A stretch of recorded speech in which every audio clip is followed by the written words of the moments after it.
বহরমপুর মানেই পৌষ মাসে বিষ্ণুপুর পৌষ মেলা। গোটা পৌষ মাস জুড়ে আমাদের এই বিষ্ণুপুরের করুণাময়ী মায়ের পুজো আর তার সঙ্গে মেলাটা হয়। আমার বান্ধবী পুজো দেবে বলে ওকে নিয়ে চলে গিয়েছিলাম মায়ের মন্দিরে, আর এই হলো আমাদের মা করুণাময়ী। শুধু পৌষ মাস বলে নয়, মায়ের নিত্যদিনের পুজো কিন্তু সবসময় হয়ে থাকে। আর তোমাদের ভিড়টা দেখাই, দূর দূর থেকে লোক আসে। ভোর সেই 4:30 থেকে লাইন শুরু হয়, তখন বেলা 12টা বাজছিল, আর কি পরিমাণ লাইন দেখেছো। চলো এবার তোমাদের মেলাটা একটু ঘুরিয়ে দেখাই। কথায় আছে না, মেলা যায় ঠেলা খেতে, আমাদের অবস্থাটা হয়েছিল ঠিক তাই।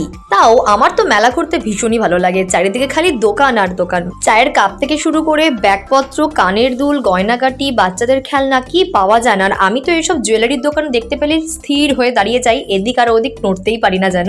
এত সুন্দর সুন্দর ঝুমকো, কানের দুল সাজিয়ে রাখে না, দেখে লোভ লেগে যায়, মনে হয় কোনটা ছেড়ে কোনটা নিই। তোমরাও কারা মেলায় গিয়ে প্রচুর জিনিস কেনাকাটা করতে ভালোবাসো, কমেন্ট করে জানিও। আর এরকম ধরনের মিনি ব্লগ পেতে কিন্তু আমার চ্যানেলটাকে এক্ষুনি সাবস্ক্রাইব করে নাও। বাই।